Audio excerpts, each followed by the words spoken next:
الله نحمده ونستعينه ونستغفره ونؤمن به ونتوكل عليه ونعوذ بالله من شرور أنفسنا ومن سيئات أعمالنا من يهده الله فلا مضل له ومن يضلله فلا هادي له ونشهد أن لا إله إلا الله وحده لا شريك له ونشهد أن سيدنا وشفيعنا ومولانا محمدا عبده ورسوله أرسله بالحق بشيرا ونذيرا وداعيا إلى الله بإذنه وسراجا منيرا صلی اللہ تعالی علیہ وعلا آلہ واصحابہ وسلم تسلیما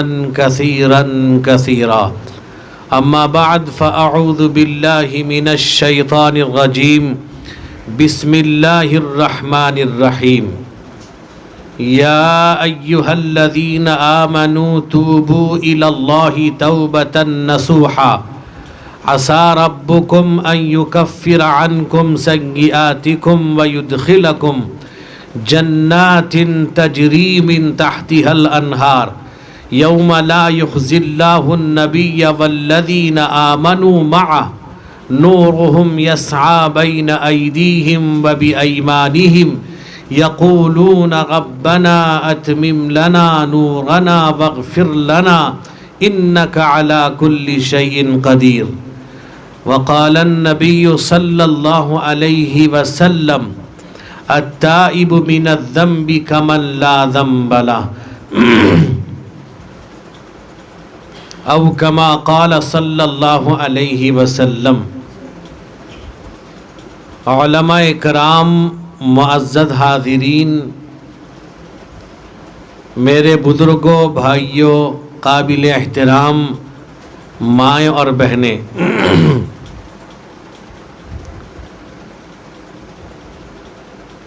کئی مہینے گزرنے کے بعد آپ سے کچھ کہنے کا موقع ملا ہے۔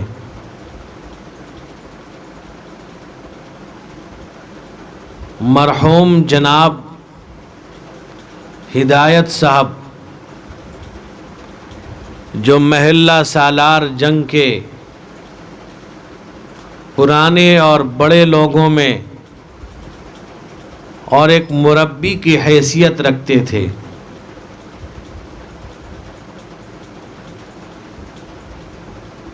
ان کی رحلت کے بعد آج اہل خانہ نے ایک دینی مجلس، گرچہ مختصر ہے لیکن مختصر صحیح بہت کامیاب مجلس، جس میں حضرات علماء اکرام بھی موجود ہیں، حفاظ اکرام بھی ہیں، اور مجلس چھوٹی ہو اور اچھی ہو، سننے کا جذبہ ہو، سامت و ساکت مجلس ہو تو مجلس جو ہے کامیاب ہوتی ہے۔ آدمی جتنی باتیں سنتا ہے عمل کی نیت سے، عمل کے ارادے سے سنتا ہے، اور یہ محلہ سالار جنگ ہمیشہ سے رجحان یہ رہا ہے کہ کسی کا وصال ہو، انتقال ہو، تو کوئی نیک اور دینی محفل قائم ہو، کرتے ہیں، کرتے رہتے ہیں۔ آج اسی کا ایک ٹکڑا ہے وہ، اور آج کل بہت سے علاقوں میں ایک رواج یہ چل پڑا ہے جسے ہم آپ قرآن خوانی کہتے ہیں۔ کہیں میت ہوتی ہے، کوئی مرتا ہے، گھر والے بیچارے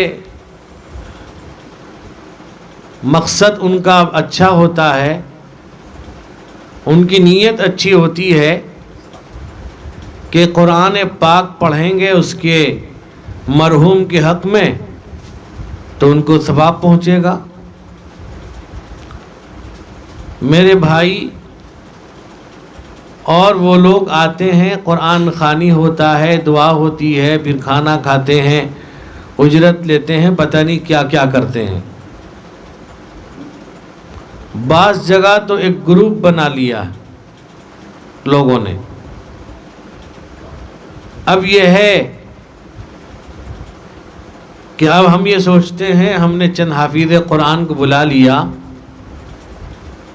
حافظ قرآن جو ہے وہ مسئلہ مسائل سے اسی وقت واقف ہوگا جب وہ عالم بھی ہوگا، یا کسی عالم کے پاس جا کر قرآن و حدیث کے علوم کو حاصل کیا ہوگا، اور تمام مسائل فقہیہ اس کے ذہن میں ہوں گے۔ اب مکمل عالم ہو یا نہ ہو،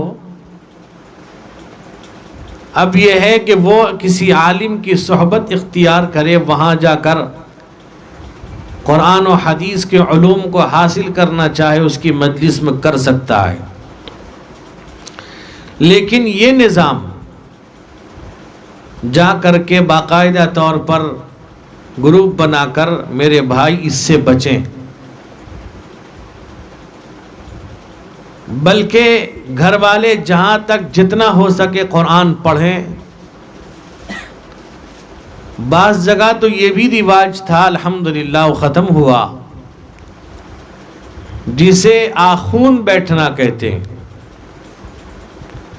کسی کے یہاں اگر کوئی مر جاتا تھا تو 40 دن تک ایک شخص آتا، خنجی ہو یا کوئی بھی ہو آتا تھا، تو وہ روزانہ قرآن پڑھتا، کھاتا پیتا، جو بھی ایک نظام ہوتا تھا وہ کرتا تھا۔ وہ بھی غلط ہے۔ گھر والے جب تک جتنا چاہیں قرآن پڑھیں، قرآن تو روزانہ پڑھیں، چاہے کوئی مرے چاہے کوئی نہ مرے، صرف قرآن مرنے پر پڑھنے کا نہیں ہے۔ اللہ کے نبی صلی اللہ علیہ وسلم فرماتے ہیں کہ من اراد ان یحدث ربہ فلیقرأ القرآن، جو اپنے اللہ سے بات کرنا چاہتا ہے وہ قرآن پاک پڑھے۔ اللہ کے نبی نے ارشاد فرمایا اقرأوا القرآن فإنہ یاتی یوم القیامت شفیعا لاصحابی، قرآن پڑھو، یہ قرآن اپنے پڑھنے والے کی اللہ کے دربار میں شفاعت کرے گا۔ قرآن اللہ کا کلام ہے، اللہ کی کتاب ہے، جب قرآن شفاعت کرے گا تو ہمارا یقین ہے کہ اللہ بخش دیں گے۔ قرآن ہدایت کا ذریعہ ہے، ھدی للناس، سارے لوگوں کی ہدایت کے لیے قرآن نازل کیا گیا۔ اور اللہ نے قرآن میں کہا ان فی ذلک لذکری لمن کان لہ قلب او القی السمع وہو شہید۔ اللہ کہتے ہیں اس قرآن میں ایسی نصیحت ہے، ایسی باتیں ہیں جس کے پاس صحیح عقل و فہم ہوگا۔ مفسرین نے یا قلب سے عقل مراد لیا ہے، صحیح عقل و فہم ہوگا، قرآن کو سمجھے گا، عمل کرے گا۔ میرے بھائی یہ خوف، یہ ڈر کیوں؟ اس لیے کہ اگر ہم سے کوئی گناہ ہوا، اس پر اللہ اگر مواخذہ کر لے گا، معاف نہیں کرے گا، تو ہم سب برباد ہو جائیں گے۔ گناہ کس سے نہیں ہوتا؟ چلتے پھرتے، اٹھتے بیٹھتے، سوتے جاگتے، کھاتے پیتے گناہ ہو رہے ہیں، لیکن ایک گناہ وہ ہم نہیں جانتے ایک گناہ تو وہ ہم جان کر کرتے ہیں. ہمیں معلوم ہے کہ یہ قرآن خوانی کا جو یہ نظام، یہ جو رواج ہے، یہ مناسب نہیں، ہم بچ جائیں.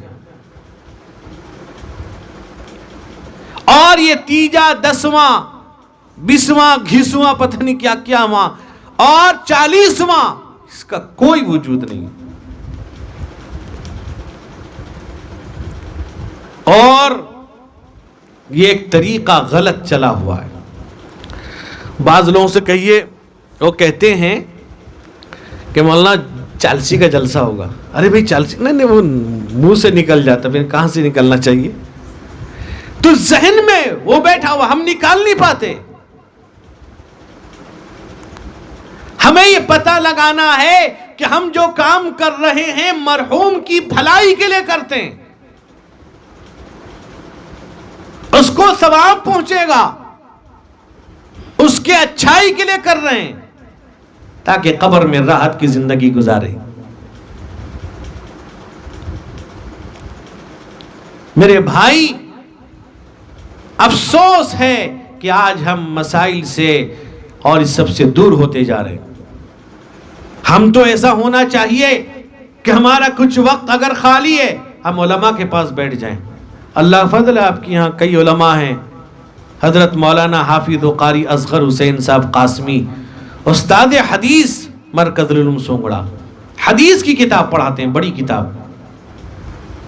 اور تحفظ سنت و شریعت، تحفظ ختم نبوت کے ناظم بھی ہیں.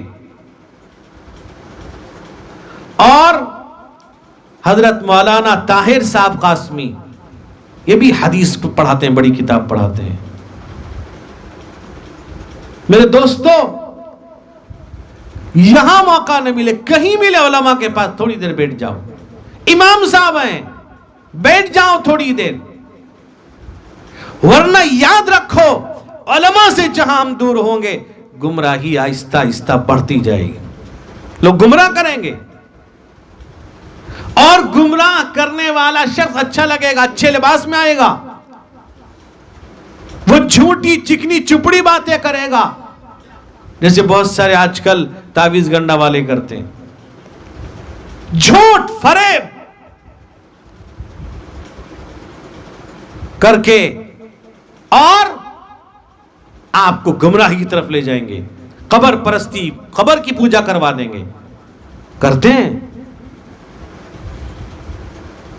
نمازوں سے دور کر دیں گے، خوف خدا سے دور کر دیں گے، اور ڈال دیں گے پیر کی محبت، پیر کا خوف ڈال دیں گے.